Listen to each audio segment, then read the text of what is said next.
Assalamualaikum, nama saya Megat Hazwan. Sebelum ni saya ada buat satu video cerita tentang benefits medical card Medic Protector. So hari ni saya nak kongsikan dalam video ni apa yang kita tak cover dalam medical card ni. Sebab basically medical card ni bukan cover semua benda. So there are things yang kita cover dan ada yang kita tak cover. Dan yang kita cover tu sebenarnya lagi banyak daripada apa yang kita tak cover. So dalam video ni saya akan explain sedikit pasal pengecualian ataupun exclusion. Okey, exclusion kita yang pertama is penyakit sedia ada. Penyakit sedia ada ni maksudnya orang tu dah ada sakit tu lah daripada sebelum dia apply. Okey, that one is straightforward. Okey, yang kedua is penyakit spesifik. Penyakit spesifik ni kita akan cover selepas 120 hari. Okey, so yang penyakit spesifik ni contohnya macam hypertension, diabetes ataupun cyst. So penyakit-penyakit yang ambil masa lama untuk jadi. Okey, so yang seterusnya ialah apa-apa keadaan atau perubahan fizikal yang berlaku dalam masa 30 hari pertama. Okey, so seterusnya gigitan nyamuk ataupun serangga dalam masa 30 hari pertama. So maksudnya kalau kena gigit nyamuk, kena denggi, so hari ke-31 tu kita cover lah. Hari sebelum 30 tak cover. Lepas tu pemilihan plastik ataupun kosmetik, so yang tu kita tak cover. Okey, seterusnya berkatan, cermin mata, pemeriksaan mata ataupun setengah orang dia nak buat pembetulan rabun jauh, rabun dekat. Okey, so yang tu kita tak cover lah. Seterusnya kita tak cover alat prostetik luaran. So yang tu pun tak cover. And penyakit gigi. Okey, so maksudnya kalau nak tampal gigi, cabut gigi ataupun scaling gigi ke, so anything yang related to gigi memang tak cover, melainkan kita cover kalau berlaku kemalangan yang menyebabkan kecacatan ataupun kerosakan pada gigi asal. So yang tu kita cover lah untuk cabut gigi tu. Okey, seterusnya is apa-apa rawatan atau pembedahan untuk keadaan sejak lahir, congenital. So maksudnya benda tu memang dah ada, sama ada kita tahu ataupun tak tahu. And kalau doktor kata benda tu congenital, so mana-mana insurance company pun tak akan cover lah.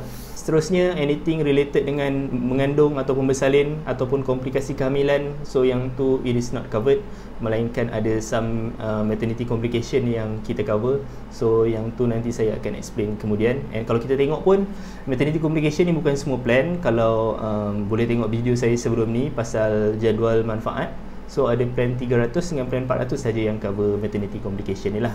Melahirkan anak, keguguran atau menggugurkan kandungan pun sama, kos dia kita tak tanggung. Lepas tu rawatan kesuburan pun sama, it is not covered. Setengah orang memang buat rutin medical check up, so yang tu memang tak cover lah. Seterusnya masuk hospital dengan tujuan utama dia is untuk diagnosis ataupun siasatan sahaja. So maksudnya dia pergi tu nak buat x-ray ke, nak buat blood test ke, and tak admit. Okay, for example katalah dia rasa tak berapa sihat, lepas tu nak buat chest x-ray, so pergi buat x-ray tu, so tak cover lah sebab tak ada apa-apa treatment ataupun rawatan lepas tu. Seterusnya rawatan yang kita anggap tak perlu dari sudut perubatan ataupun langkah-langkah pencegahan, so yang tu memang tak cover lah. Maksudnya patient boleh buat tapi atas kos sendirilah. Ataupun rawatan khusus untuk menaikkan atau menurunkan berat badan, so yang tu tak cover. Bunuh diri, percubaan bunuh diri ataupun kecederaan yang disengajakan, so maksudnya saja-saja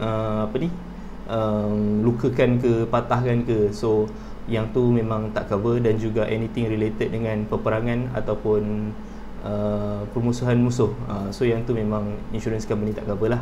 Seterusnya is pelanggaran undang-undang, so maksudnya kalau kita langgar undang-undang lepas tu cedera, perlukan rawatan, so yang tu tak cover. Okay, lepas tu nuclear radiation, anything related dengan nuclear radiation kita tak cover. Plan Medic Protector ni kita cover transfer organ, maksudnya kalau kita perlukan organ and lepas tu kos untuk transplant dekat kita tu, yang tu kita cover lah. Cumanya kita tak cover kalau kita yang nak derma organ, so maksudnya kos tu perlu kita tanggung sendirilah. Siasatan ataupun gangguan tidur, so ada orang berdengkur ataupun rawatan untuk setengah orang yang tangan dia sebab dia berpeluh excessively, so yang tu kita tak cover. Next is psychiatric ataupun gangguan mental, gangguan saraf, so yang tu kita tak cover.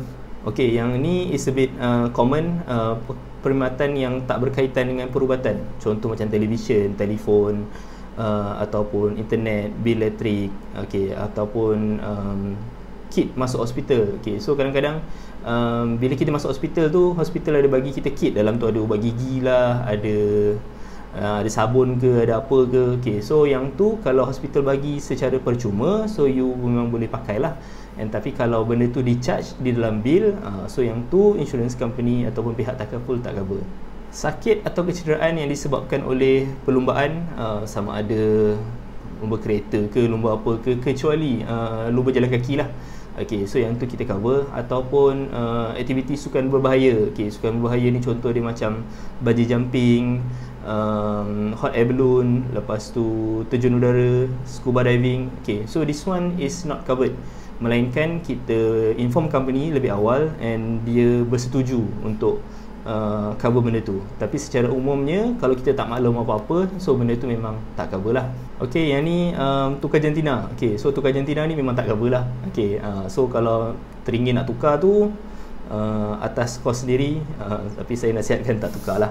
Ataupun jagaan dan rawatan yang tak membawa kepada pemulihan. So maksudnya kalau treatment yang doktor bagi tu memang dah tahu pun memang takkan boleh sembuhkan dia, so it is not covered. Okey, yang terakhir saya akan kongsikan kali ni is charge-charge yang tak berpatutan dan biasa diamalkan. Okey, sebagai contoh lah saya bagi denggi, sebab saya pernah kena denggi. Okey, kos denggi ni dia dalam sometimes 5,000, kadang-kadang 9,000, 10,000, somewhere around there. Okey, tapi katalah hospital perlukan sampai 20,000, 30,000. So hospital kena bagi justification lah kenapa. Okey, sebab kalau sekadar masuk air 4-5 hari sampai 20,000 with now current punya situation, so dia macam tak masuk akal. Okay, so that's why bila dia lebih daripada charge-charge yang berpatutan ataupun yang biasa diamalkan, so insurance company akan inquire lah. Okay, tu sedikit pasal pengecualian, maksudnya apa yang insurance company ataupun takaful tak cover. Okay, sebab takaful ni dia bukan cover semua benda, dia ada benda yang dia cover dan ada benda yang dia tak cover. So ni adalah apa yang takaful tak cover. So selain daripada ni, insya-Allah dia akan cover lah. Okay, so tu sahaja daripada saya. Kalau ada soalan ataupun sebarang pertanyaan, boleh hubungi saya melalui WhatsApp ataupun boleh tanya di Facebook. Okay, itu sahaja. Assalamualaikum warahmatullahi wabarakatuh.